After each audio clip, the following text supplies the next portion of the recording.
Welcome to your 2021 Nissan Rogue. It's a carryover model from last year, and as you know, 2020 was the big year for Nissan's Rogue, where it was fully redesigned, all new for the new generation. So this isn't a typical features, benefits, perks, quirks, and irks review. I've already done two of those. I had it when it first came out in October 2020, which is almost exactly a year ago, 51 weeks to be as exact as I can be. And then I had it again in January of 2021. So I figured it's time to jump in it again. And also, on the semi-interesting note, Nissan launched their all-new Frontier a few days ago in Montebello, Quebec.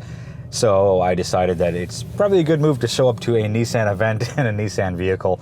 So this is going to be a video of me talking about the 1,200-ish kilometers I've done on the Rogue.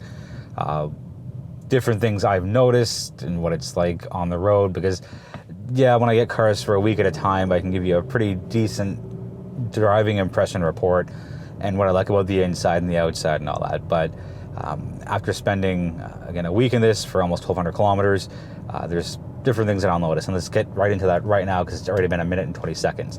So still the same 2.5 liter 4-cylinder CVT, 181 horse, 181 torque. All-wheel drive on higher trims, front-wheel drive on the lower trim. And I have the SV, which is interesting because usually manufacturers put their top trim, highest spec vehicles on the media fleet, but Nissan had put the SV on for, I believe, late summer, early autumn, which I think is smart because most people will jump into the SV trim. Not everybody wants the top trim. So as far as driving impressions go, again, over 1,200 kilometers, mostly on the highway, it's a really comfortable place to be. And I've done, out of the 1,200, I'd say maybe, I don't know, 200 on city streets and the rest on highways and rural roads out in Quebec and Ontario. So still lots of pickup. The Rogue is very responsive. It does twists and turns and cornering very well. Handling is quite respectable for a vehicle that's higher and bigger and longer than a traditional car. And yes, cars will handle better because they're lower to the ground and SUVs are higher center of gravity. But the Rogue does very, very well. And I didn't have any issues with how the Rogue drove on the highway, in traffic, on open roads, on back roads.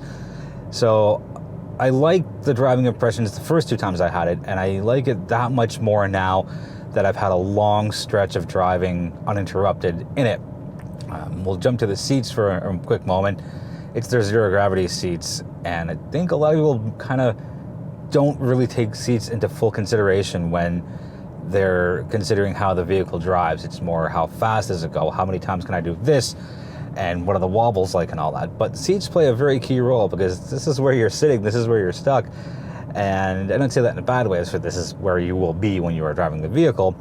So I had absolutely zero driver fatigue from the moment I left Mississauga, got in Montebello, drove the Frontier for a bit, got back in the Rogue, drove back to Mississauga.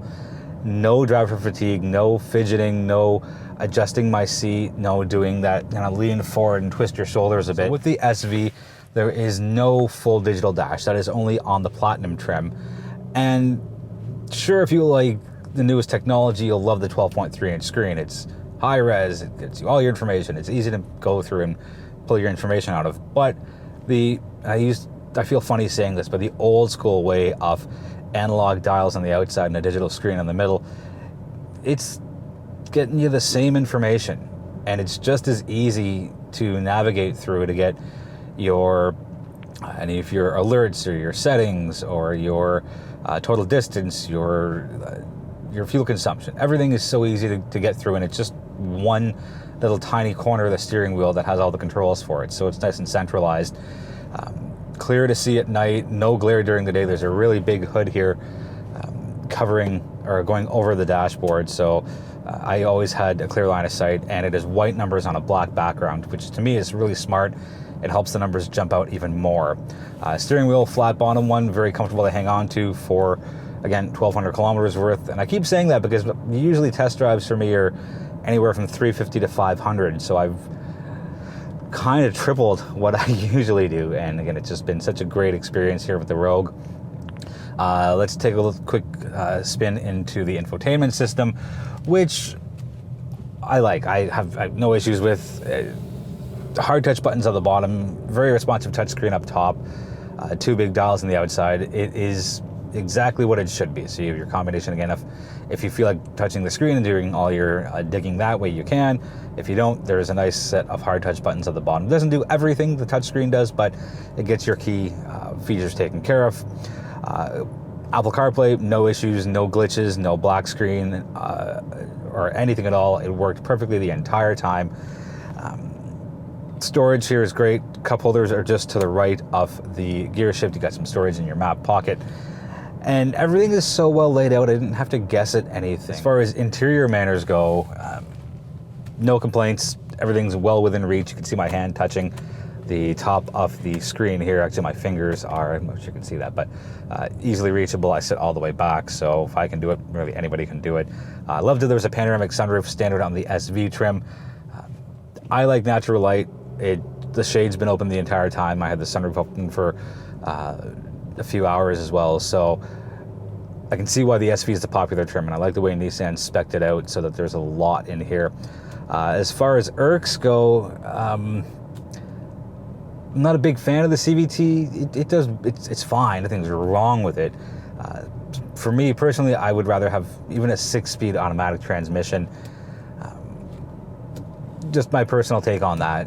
Interesting note, if you haven't seen the Frontier video, that has a 9-speed automatic transmission.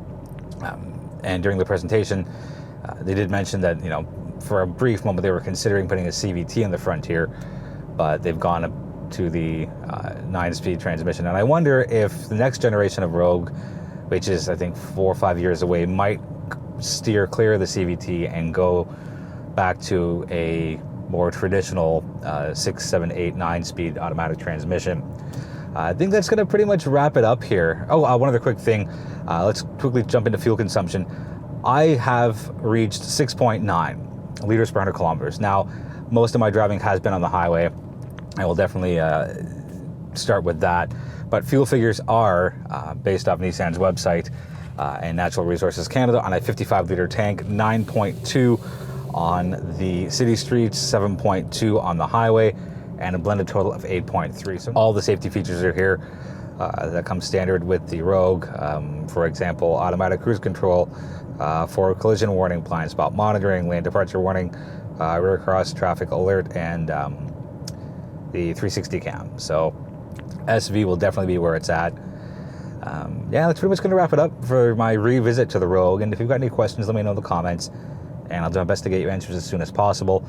Thank you so much for watching. I really do appreciate the support, and feel free to subscribe, and feel free to share the channel with somebody who you think might be interested in what it is that I do.